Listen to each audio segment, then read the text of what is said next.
Hi, it's Nathan here. Normally, I'm behind the scenes booking authors, writing scripts, and editing audio, but I'm stepping in as host for this episode to bring you more of the best books my Kobo colleagues read in 2021. You don't need to have heard our last staff picks episode to enjoy this one, but if our cozy book chatting vibe is working for you, then maybe go back and check it out. Okay, on to the books.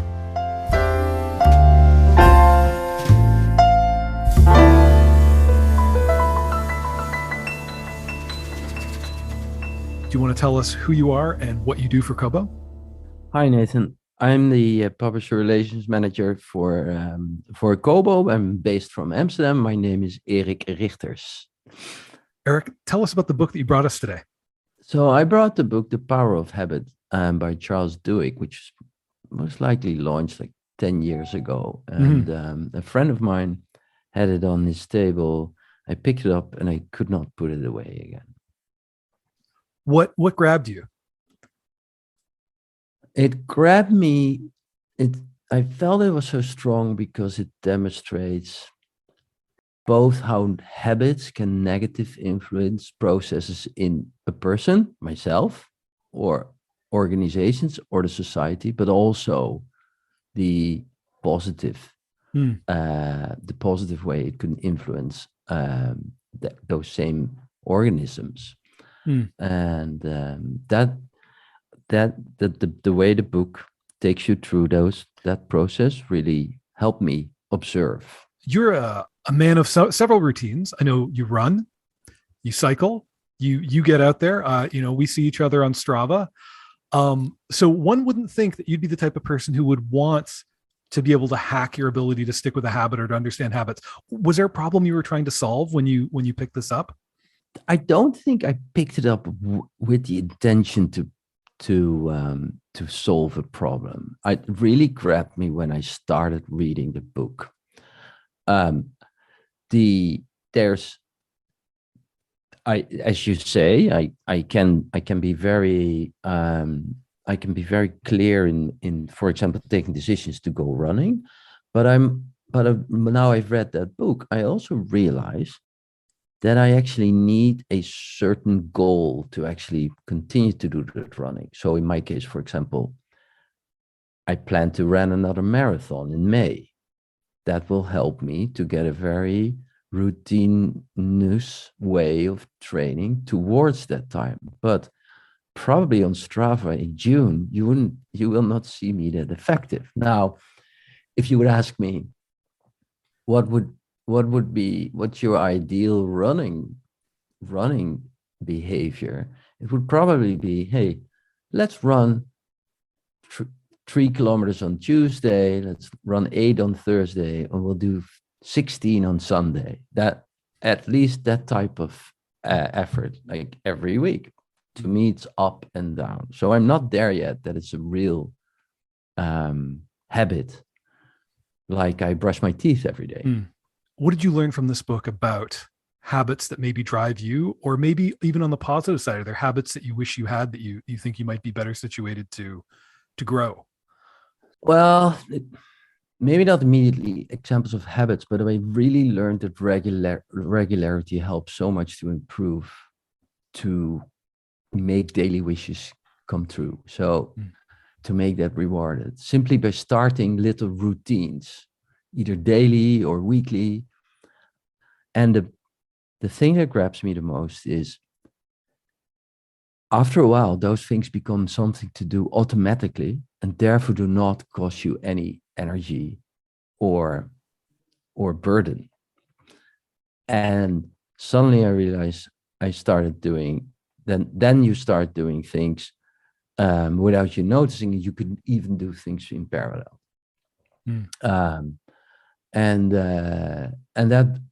then when observing that votes for both good things and bad things, right? So there's a few things in the book on addiction, which you gravitate to if you think about habits. I feel having beaten an addiction myself, that I think addiction has an additional layer to it. But but so that's those, and those addictions can be the bad things, but for good things, I'm for example now trying to figure out a way to eat an apple every day, because somehow that's something that I feel it could be a good reward if I could make a statement. I eat an apple every day. But also somehow, for whatever reason, I have not found my cue or my routine to do that. And that's a key thing to this book, is that it's the power of the routine, right? And how to translate that in something that I personally call the power of little jobs. If you do little pieces routinious, then you get more powerful in finishing the bigger things, like Lego blocks, putting it on each other. Is this the kind of book you tend to go towards? I know it's a little bit, it's somewhat self-help, but it's also a bit of pop science. Correct. It is full with with big examples, and that's what you refer to, the pop science. And I don't know. I think it gave me some very good insights. Why it stuck? Therefore, it stuck with me. But I'm not going back. What did he write there again? Or that's not how I how I work with it. No. But in all honesty, because of us talking now, I took the book again, and flipping through the pages that did suck me back in the book again. So I'm maybe when I go to bed this evening, I will take it and do a rerun. Right. Yeah.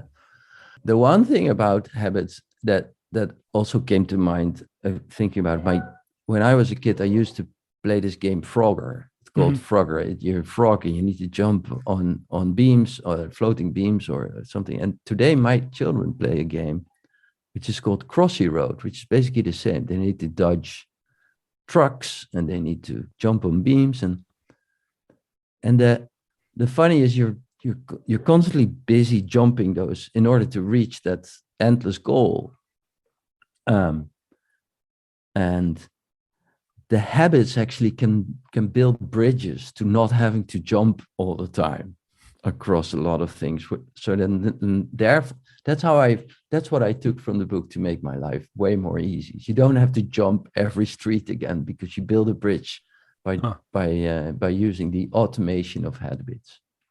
Power of Habit of Charles Duhigg. Hi there. Can you tell us, who are you and what do you do for Kobo? Hi, Nathan. I'm Carrie McKenna. I'm the VP of audiobooks and subscriptions for Kobo.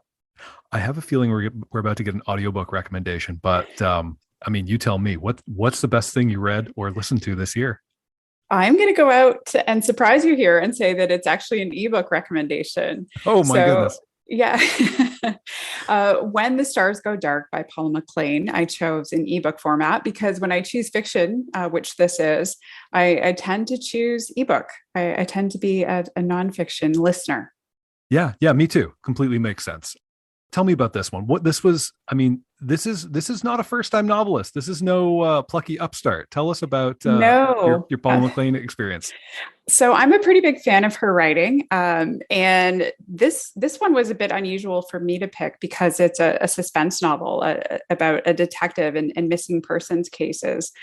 And that's not a genre I ever read, really, beyond, anything related tangentially from Stephen King when I was a youth. But I love all of Paula McLean's prior novels. That would be Love and Ruin, which I also read this year, which was excellent. The first one that I read by her was The Paris Wife, quite a few years ago, and Circling the Sun as well. So just it's her writing style in general that attracted me to this. That's a really interesting point, because we published an interview with Paula McLean earlier this year, and part of the reason I really wanted to hear from her was this is a major pivot. She's gone from writing these works of historical literary fiction to, like you say, as you describe it, it's a crime novel. But for you as a fan, you stuck with it. She's still the novelist you fell 4 years ago. If anybody else had written it, I probably wouldn't pick it up. But because I know her writing and just love her style and her prose, I was motivated to, and it did not disappoint. It was a great story. All of the same incredible detail that she usually brings to the historical fiction side, she applied to a newfound subject matter for her, which is crime, and in this case, trauma theory. So give us this plot is critical here, so we're not going to spoil anything, but can you set up the book a bit for us? Sure. So the main character is Detective Anna Hart, and like a lot of main characters, she's flawed and looking to get away from some pain in her life, and retreats to an area of California that she grew up in, and ends up doing a job she's done for many, many years, which is working on missing persons cases, missing children, in fact. And so that's all I'll say about the plot. But it was a really, really good read from her. So very enjoyable. And if she does what many a crime novelist does, if that in fact is what she's become, if she publishes more with this detective, is that something you're keen to carry on with? I hadn't thought about that as a possibility, because reading series is not something that I typically do. But yes, I would certainly give another one a try, because I did very much like the character. I liked the setting, and I came to appreciate a lot about missing children's cases too. So I would certainly stick with it to see if the second novel is as gripping as the first. Okay, wow, that's great. Can you tell us again the title and the author?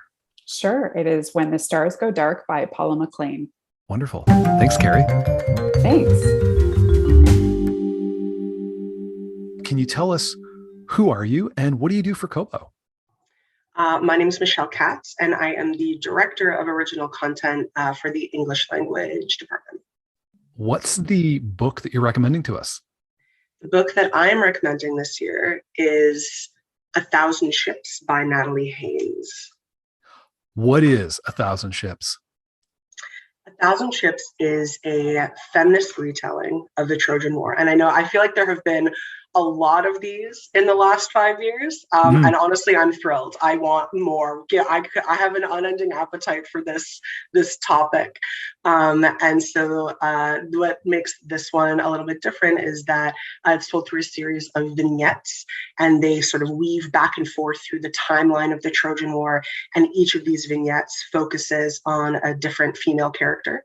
And so we hear, I think in the book, it's about 50 characters in total. So it's a pretty wide scope. But a lot of these characters are women who are mentioned by name twice in the original text. So, we never really get to hear their perspectives or how the consequences of these events affect them, or even how they may have contributed to these events. And so that is what Haynes is doing in this novel. That sounds wonderful. So this is a series of blown out narratives about these characters who, classicists who are familiar with the texts that we learn about the Trojan War from. They're just a footnote. They're just a passing character. And in 1,000 Ships, they're a chapter. They're a person. They're a player.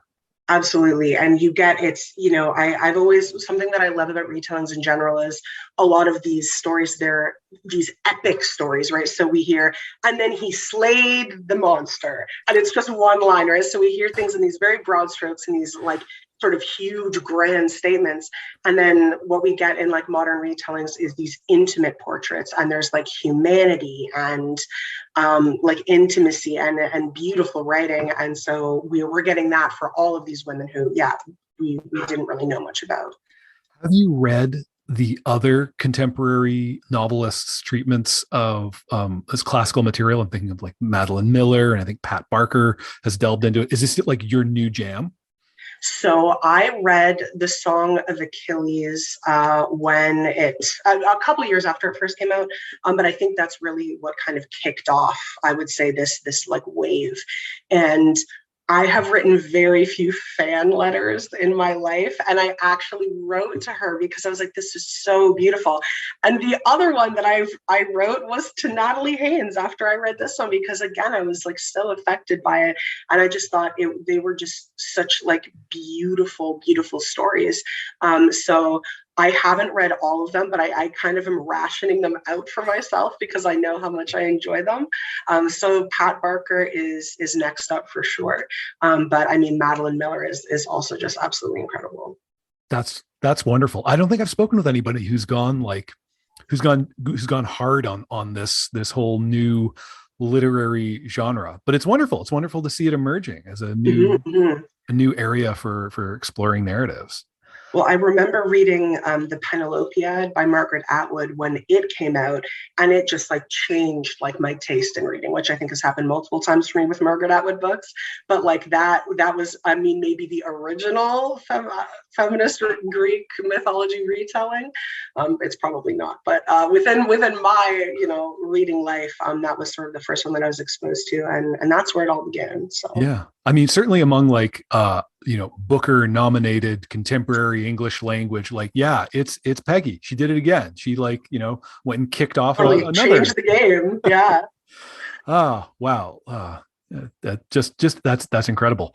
How does this fit with what you usually read? Where's your usual taste take you?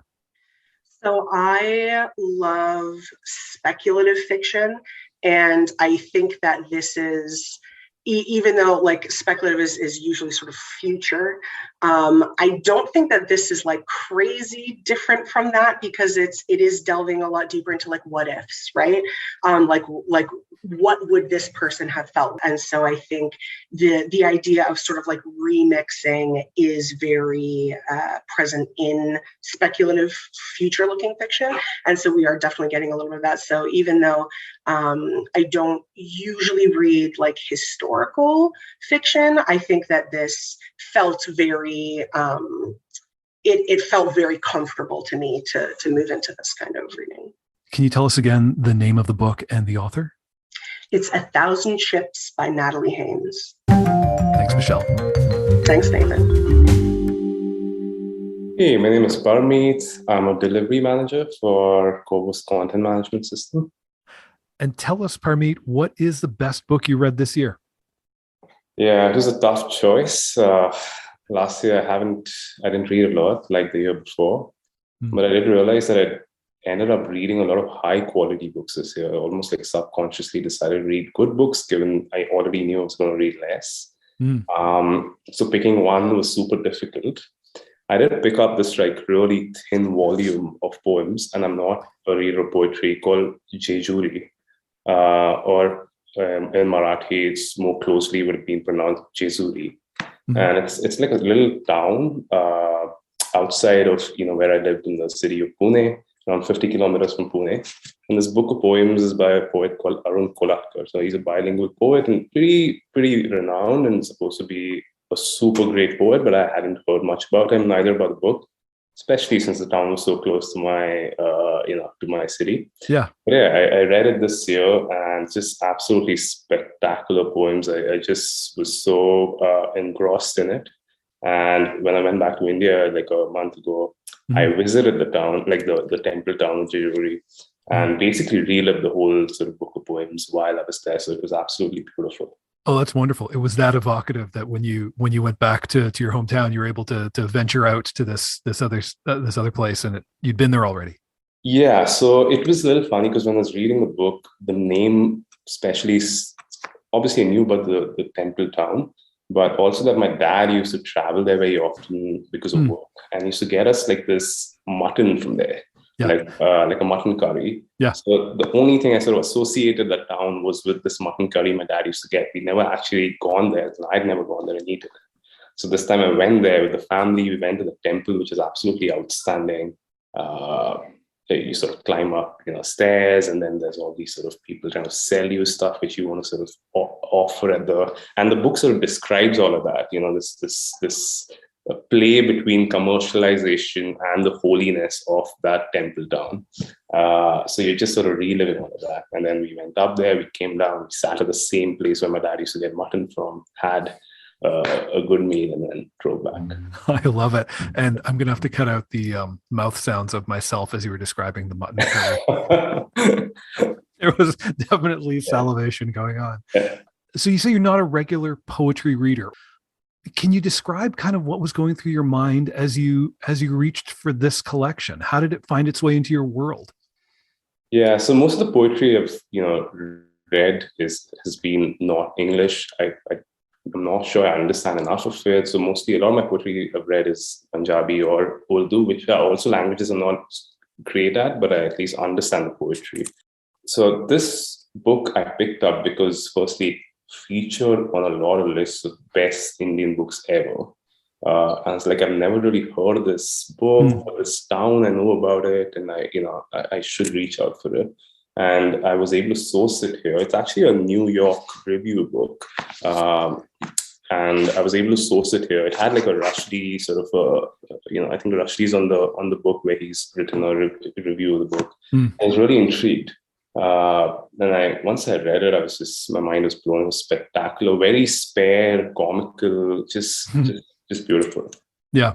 Would you recommend it to readers who maybe they don't see themselves as poetry readers either? I mean, I know you read literary fiction and in several languages.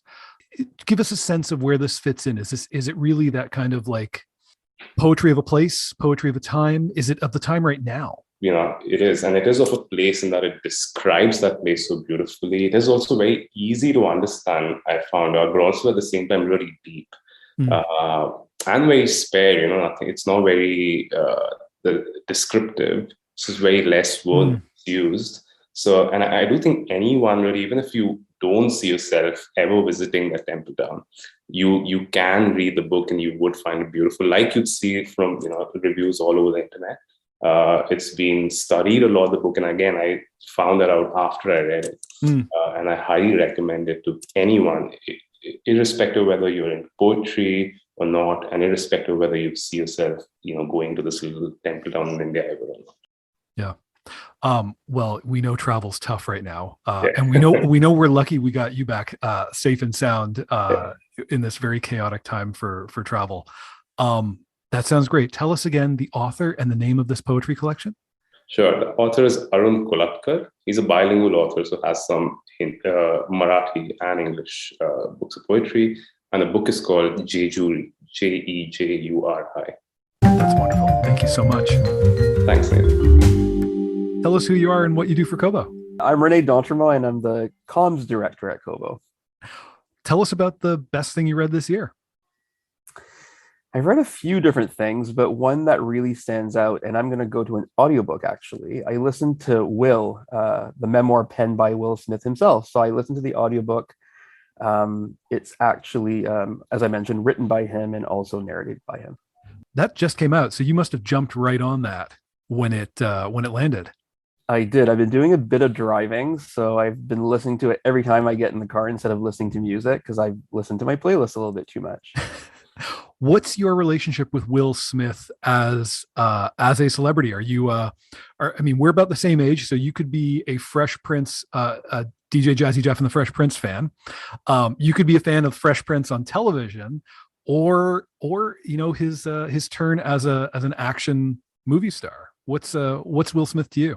I've always been a fan of Will Smith. I had their first tape on the DJ Jazzy Jeff and the Fresh Prince on the cassette. Yeah, and then I rolled into Fresh Prince of Bel-Air, which I was a huge fan of.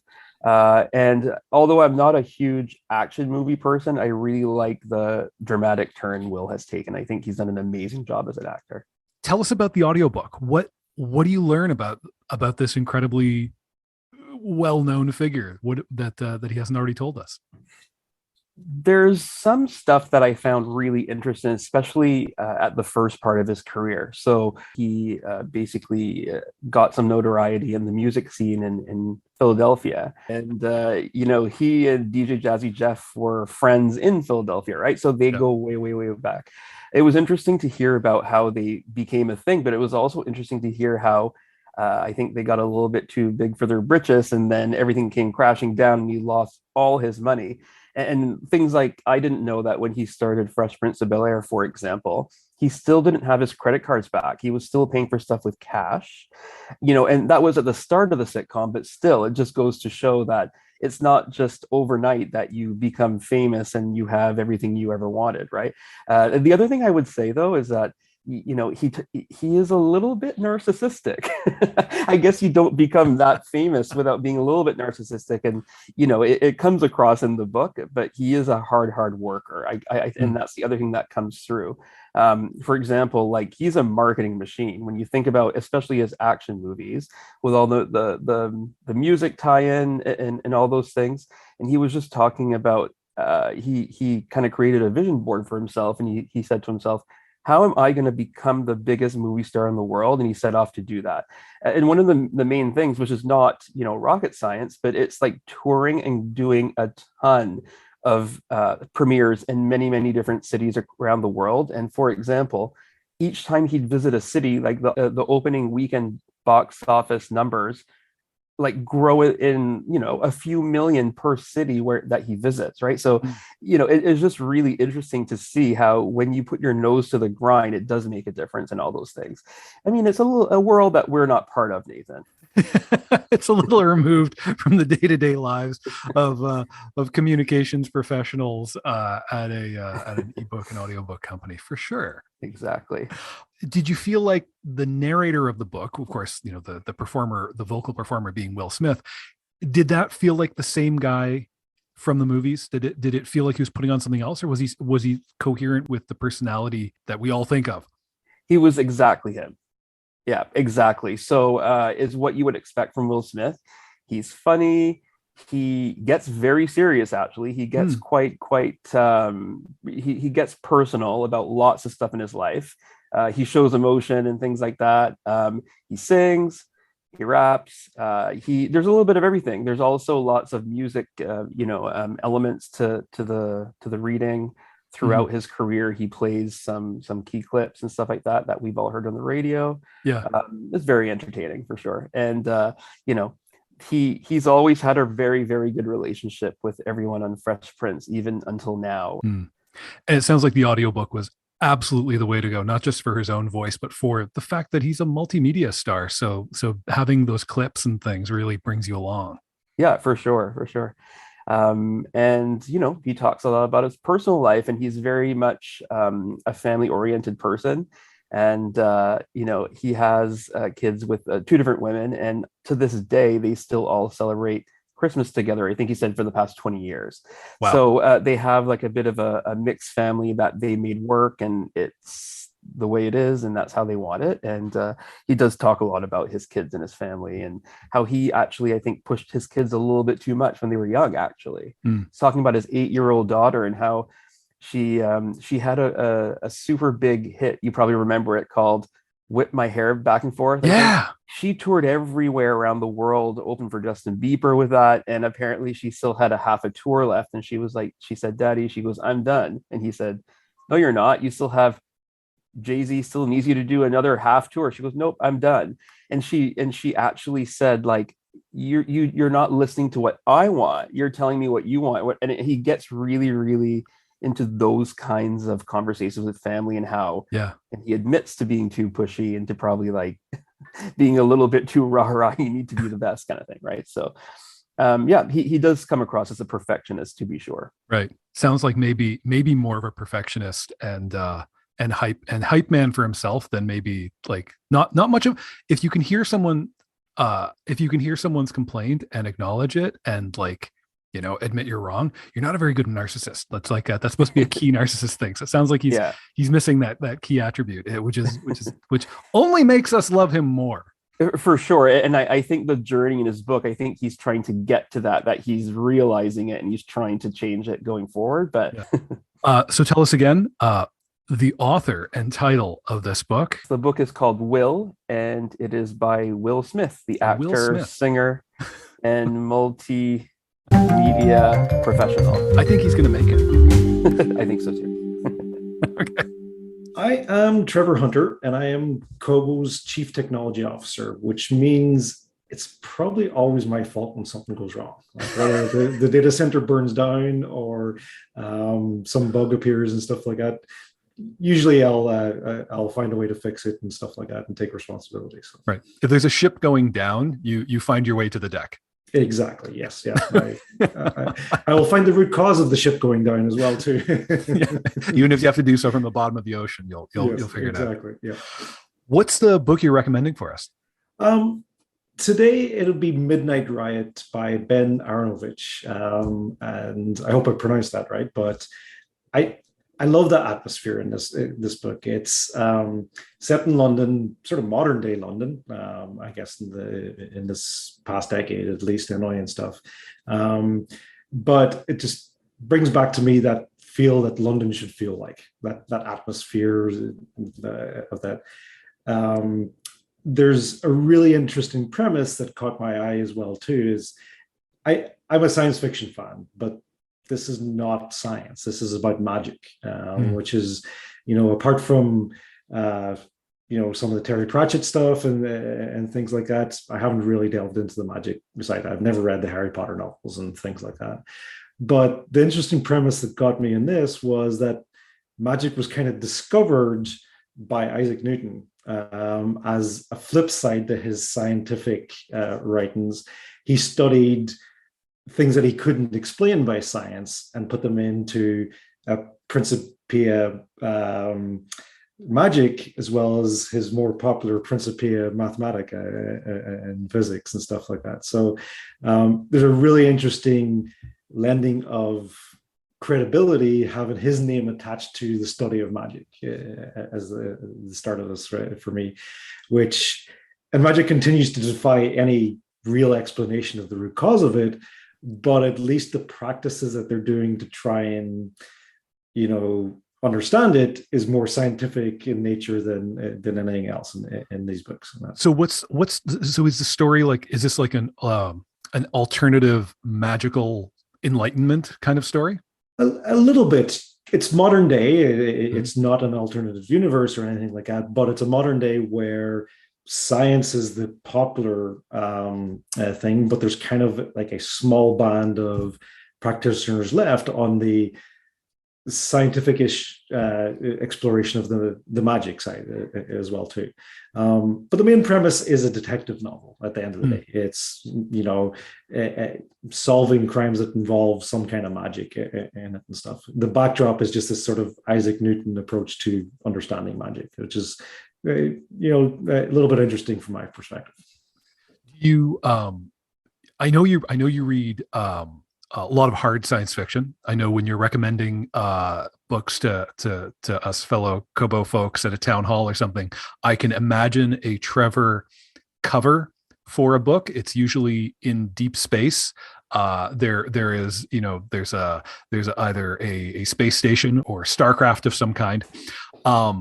This is a detective novel, though. This is throwing me for a curve. What's your relationship with crime fiction? Not really in the book side of it, but there's a few, like I have a little bit of a soft spot for British crime dramas, like the one set in Belfast, The Fall, or Broadchurch, or things like that. I love the sort of slower pace of it. The thing that builds up a story over many, many episodes. Not everybody can take that slower pace, but it sort of reminds me of home, being from Ireland and the UK and stuff.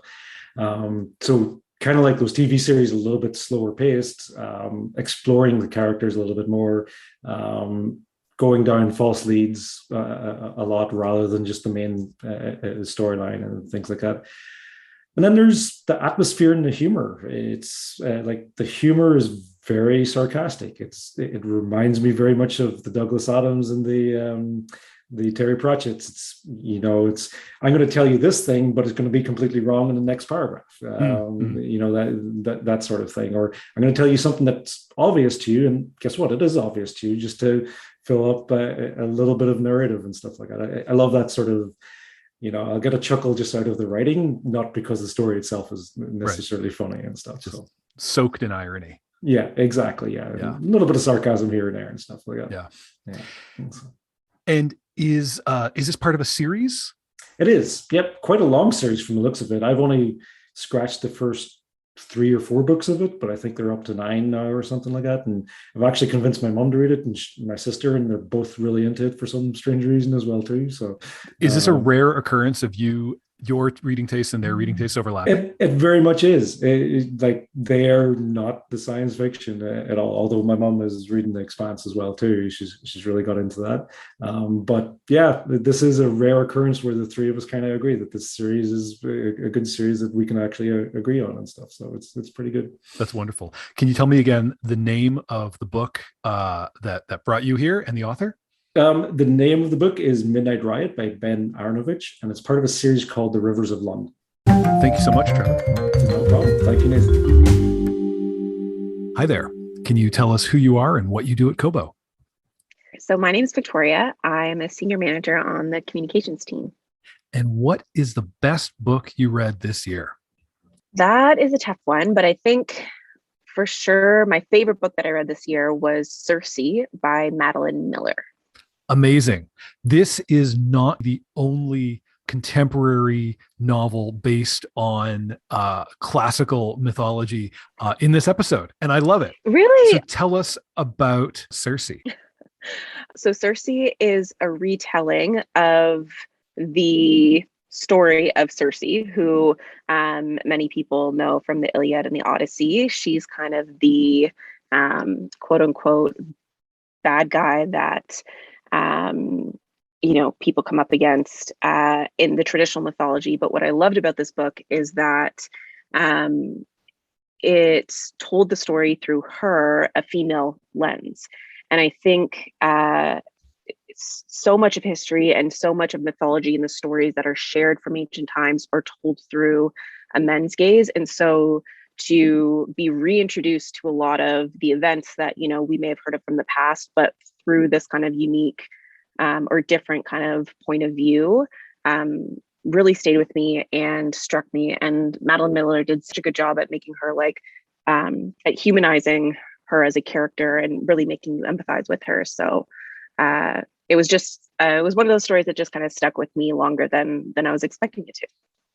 What is it that stuck with you? Was it characters? Were there like set pieces in the story that kind of burn themselves into your mind?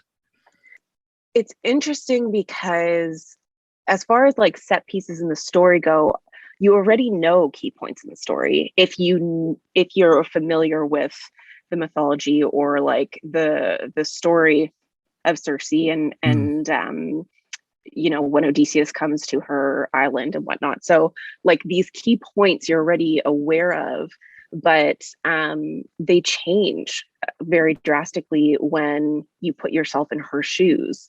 I think for like one example, Cersei's really known for turning like men who come into her island into animals, and like more specifically in the Odyssey, I think she turns Odysseus's men into pigs. But when told through her kind of point of view, that's a defense mechanism. Right. These guys just showed up. Exactly. Like if you think about it, a whole group of men storming into your home and you like give them food and you're like, okay, you can stay here, but like, don't come near me. And then they try to like attack you. So yeah, you defend yourself. Yeah, she's a woman living alone. Like, why wouldn't she? Exactly. They're lucky they got to escape as like living, breathing pork. Right? Like, I'm just going to put you into this like harmless position right now, but you stay there and then, we'll revisit later. So it just gave me a lot of empathy, I think, for women in history.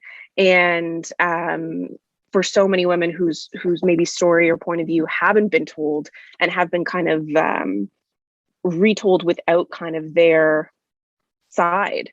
So there was a few instances like that where I was like, whoa, okay, this makes total sense. But also there were other instances where she was just so human and so relatable. It felt like I knew her a little bit. Are you generally interested in classical mythology? Is that a place you go on your own time? A little bit. So I love ancient history. I do love classical mythology, and really just mythology in any form. I think, and it kind of makes sense given my line of work. I love storytelling and the roles that stories play in our lives, and how certain ones like stand the test of time. I also find it fascinating that, there are stories that originate in different parts of the world in ancient time that carry the same structure or same morals, even when there was no chance for overlap. Like that fascinates me. So yes, I think to a certain extent, we could definitely say that I definitely love going back to the classics, or learning about ancient history in general, because I also think it's interesting as a point of view, or as a point of information and understanding how we got to where we are. So another book that I loved, I'm not sure if this is going to ruin it, but another book that I loved was Sapiens. But that I found fascinating because he talks about storytelling and the role that it played in our development as a human race, and the ability that it has to make people work together or to buy in to do one thing. And that has a lot of power. So I just find it interesting as a chronological from then to now kind of thing. So yeah, it sounds like the story's pretty durable, because it can be retold by a contemporary literary novelist, and it stands up. Now, I had to ask Michelle this, because Michelle recommended 1,000 Ships by Natalie Haynes, which is also a retelling of classical myth. Have you been reading around this movement, this area in literary fiction right now, where the classical mythologies are being retold? The Penelopiad by Margaret Atwood to Pat Barker has written a couple of books. Is Cersei your first book in this area? So I wouldn't say it's the first book in this area. I have read a few other ones. One of them being The Song of Achilles, which is similarly kind of a retelling of the legend of Achilles. I haven't read 1,000 Ships, although it's on my to-read list. So I definitely think it's a growing trend. Historical fiction has been popular for quite some time. What I find interesting is this retelling, this exploration of a different point of view.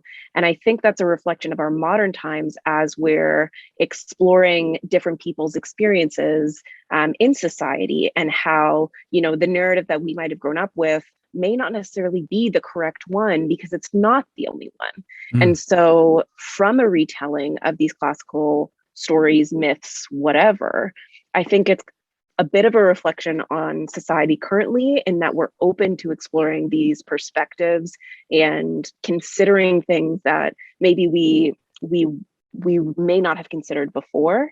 So I'm all for it. I kind of hope that we get more of them, because I think also in retelling myths, it allows us to reconsider current narratives without butting up against the hard things that maybe we're not ready to face. And so I think it's a really important first step, especially for people who are maybe just on the beginning steps of re-educating themselves or unlearning the things that they need to unlearn. Whether that's from a race standpoint, a gender standpoint, whatever biases that we're inherently taught as we grow up.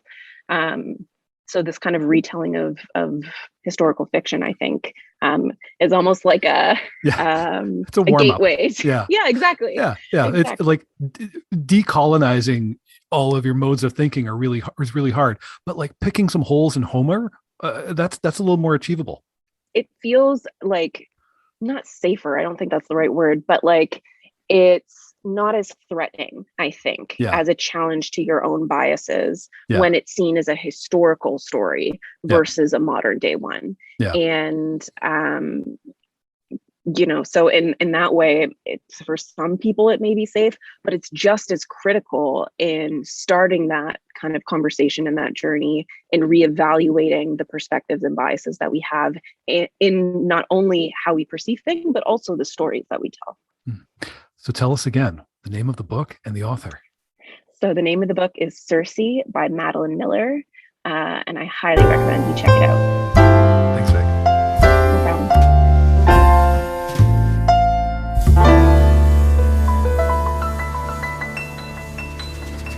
Thanks once again for joining us and for listening to Kobo in Conversation in 2021. More great authors are on the way. So if you haven't already, subscribe wherever you're listening. And we're going to make sure to keep bringing you the best author interviews around.